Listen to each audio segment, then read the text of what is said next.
Midwest Whitetail is brought to you by Realtree, Hoyt, Muddy Outdoors, Fuse Accessories, Frigid Forage, Rocket Arrowheads, Scott Archery, Night and Hail Game Calls, Cabela's, TrailCamPro.com, Execute Scent Control, and Nikon.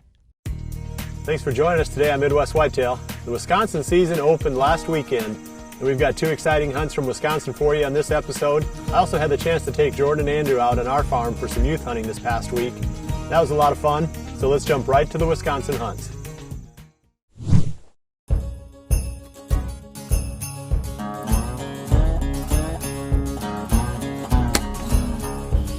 Welcome back to another exciting season of Midwest Whitetail. Boy, Amy and I have sure had our work cut out for us for 2011 with becoming first-time parents and trying to juggle active filming and hunting together. I wasn't sure if we'd be able to do it.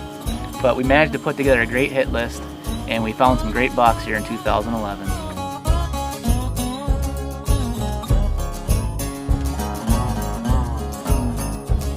Well, this past summer, we had managed to get all of our food plots in time somehow, and we're actually able to get some great footage of a lot of the big giant velvet bucks. So you can imagine the anticipation, the excitement that was in the air as we headed into opening weekend here in Wisconsin. Well, Saturday evening we kind of had the wrong wind direction. We wanted to go target one of our big bucks that we were chasing, so we actually elected to change stands and head to a transition area where there's a known water source that we'd hopefully catch one of these bucks, come and get some drink. Opening night in Wisconsin, we're pretty excited tonight. I'm in a brand new farm that I acquired this year. First time in, and we got some giants we're going after tonight. It's overcast, it's about 60 degrees out, but we're excited. It's opening night, and we're hoping to put a big one on the ground.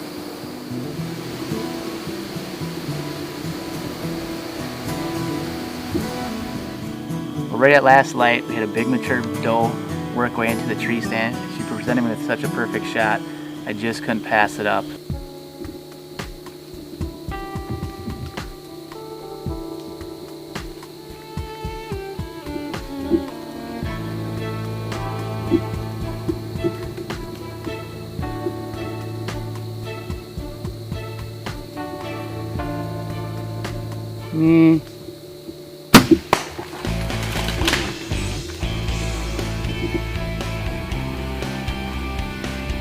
Well, we're hoping for a big buck tonight, but this is a farm that's got a lot of does on it, and we've been asked to shoot a few. So I elected to shoot this big mature doe.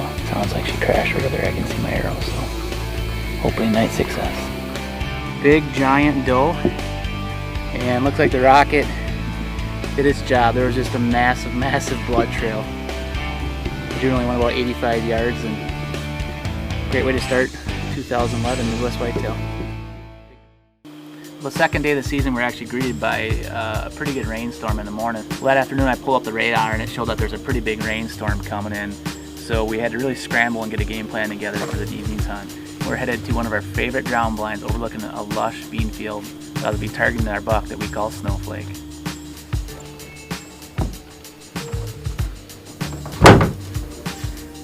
Well, we managed to slip into this box stand perfect.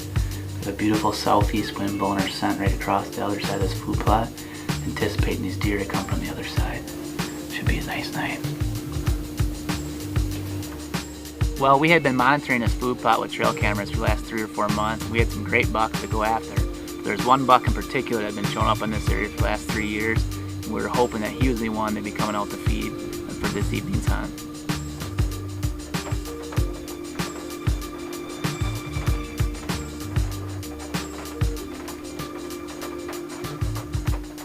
Well, it's about 6:30 p.m. and we haven't seen any deer yet. The rain just let up. Hopefully it doesn't pick up too much that these deer will come out here and feed yet. Well, Amy and I are kind of new to hunting on the ground for whitetails, and we had the tripod set up with the camera facing one of our mock scrapes in the corner that we'd be getting all the pictures of this buck that I call Snowflake. But as I peered across the opposite side of the food plot, I said, Amy, here he comes. This is the buck that we call Snowflake. Snowflake. Snowflake, come on. Get out.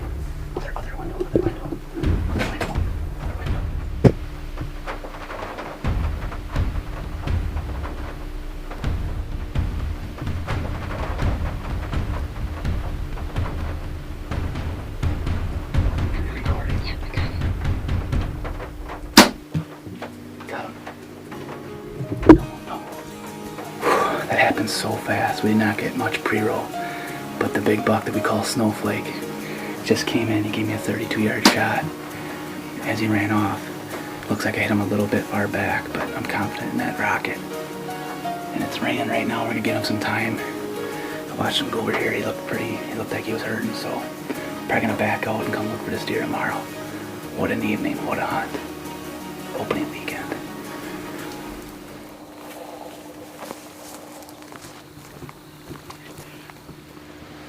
Well, just like I suspected, all that rain had washed our blood away. And I shot the deer about 30 yards that way. And I saw him by this tree right here staggering, so I guess we're gonna start body searching, or maybe let's go to where I last looked and hopefully we can find him here. So a little nerve-wracking. I see deer, white belly. Yes! Yes! Well, here he is. Here's the buck that we call Snowflake.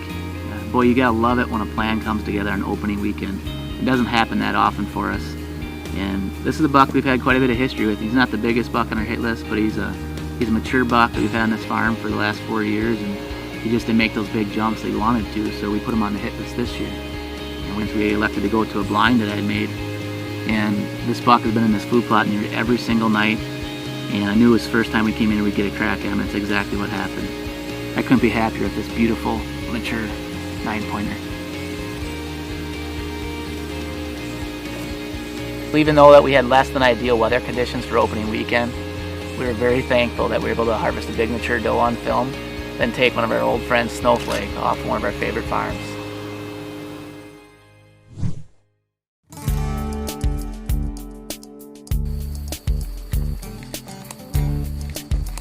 Well, our strategy on the buck that we call Snowflake is going to be pretty obvious. We're going to be targeting this food plot and hunting this green food source come September. Well, and we've created this food plot for a couple different reasons. It's right next to a big destination field, and what we've done, we've actually, by using the forestry mower and pushing the edges back to this food plot, we've created a really narrow funnel. These deer have no choice but to go through. Well, it's not too often that a hunt that early in the season comes together as planned, but believe it or not, there's actually a lot of strategy, a lot of preparation that went into that evening's hunt.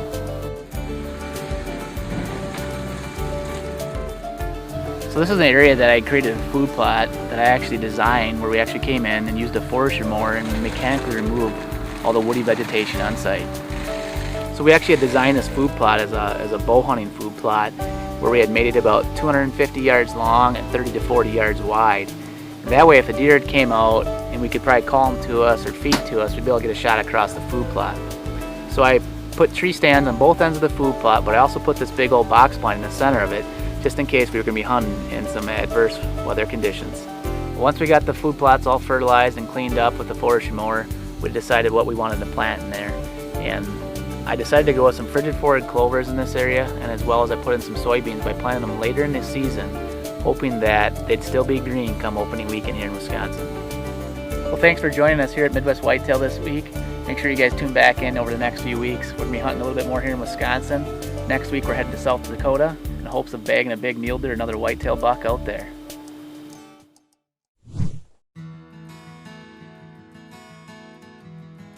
Well, the 2011 archery season was off to a roller coaster start. After working hard on getting food plots in May up in Wisconsin with Kurt, he got the news he's got Hodgkin's cancer. Obviously a devastating blow, not sure what's going to happen. The good news is he's well into his treatments and the prognosis is outstanding. He's going to beat this thing. So now it's time to start thinking about deer hunting.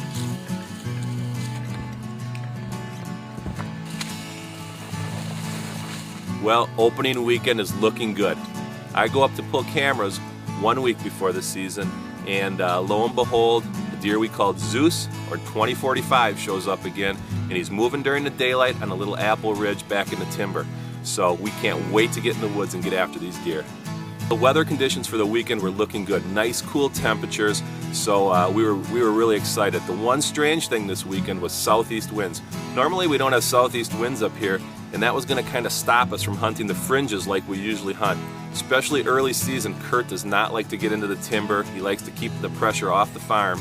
So this was going to force Kurt to head into the timber to hunt this one apple ridge. He has a nice access, nice quiet entry, but you still have to walk to the timber to get to this stand. Winds were never going to be better to hunt the stand. He's got to take a shot.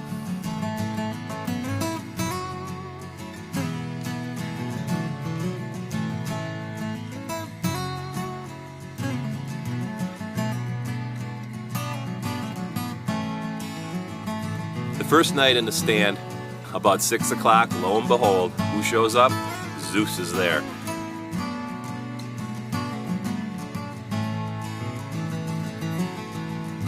Well, Zeus got to 50 yards, turned around, walked to the other end of the food plot where there's another nice tree stand, but we couldn't hunt it because the winds were wrong. So they snuck out that night, and we're going to get after him again tomorrow.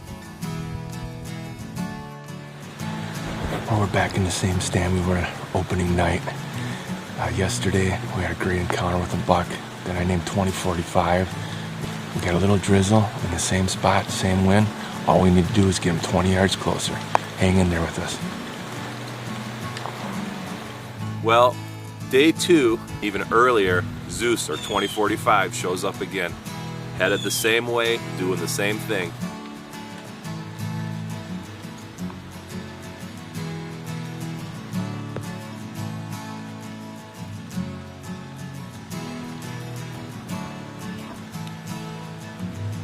This time he gets to 50 yards, turns around, and heads back to that other stand.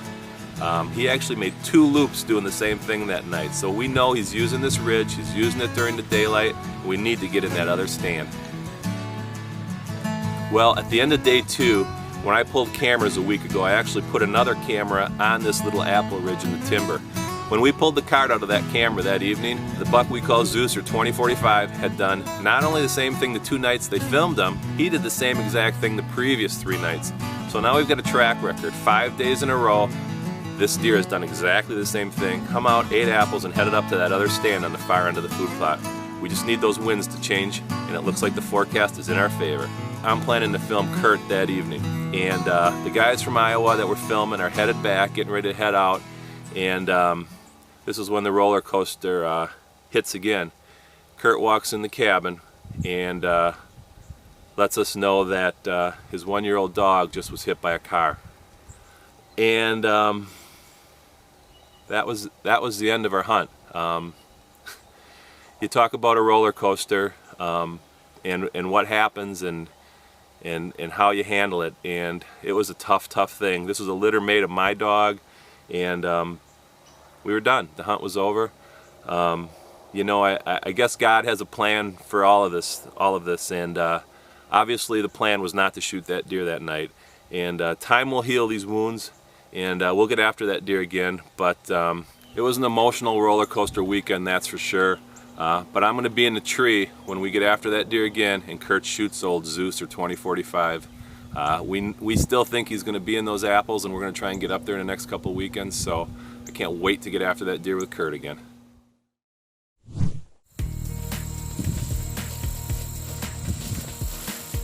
On Tuesday evening, I took Andrew out to one of our favorite spots. We've got a cabin that sits right on the edge of a food plot, but also there's some great big giant white oak trees that surround this cabin. So I thought, well, even if the deer aren't coming out to these beans, which have started to turn colors, in fact, the beans are actually dried down to the point now where I think the deer are going to start actually feeding on those beans again pretty soon. But they didn't that evening. But I was really counting on the acorns, and unfortunately nothing came out that evening. And then yesterday evening, which would have been Saturday evening, I took Jordan out. We went to another stand that our trail camera scouting had told us had a lot of nice deer coming into that area. But all we saw was a nice young 2-year-old that Jordan was eager to shoot, but she's killed enough deer, and we're going to let those 2.5-year-old bucks get a pass this season. But it was fun to be out and a nice evening. So once again, you know, she still has some time, and those tags are good throughout the whole entire hunting season here in Iowa. So we're not giving up on the youth hunting. So we'll be, I'm sure we'll be bringing you more of that action as we go along. Many of the bow seasons in the United States open on October 1st. So if you're looking for a place to hunt on opening day, I'd recommend you find the acorns first.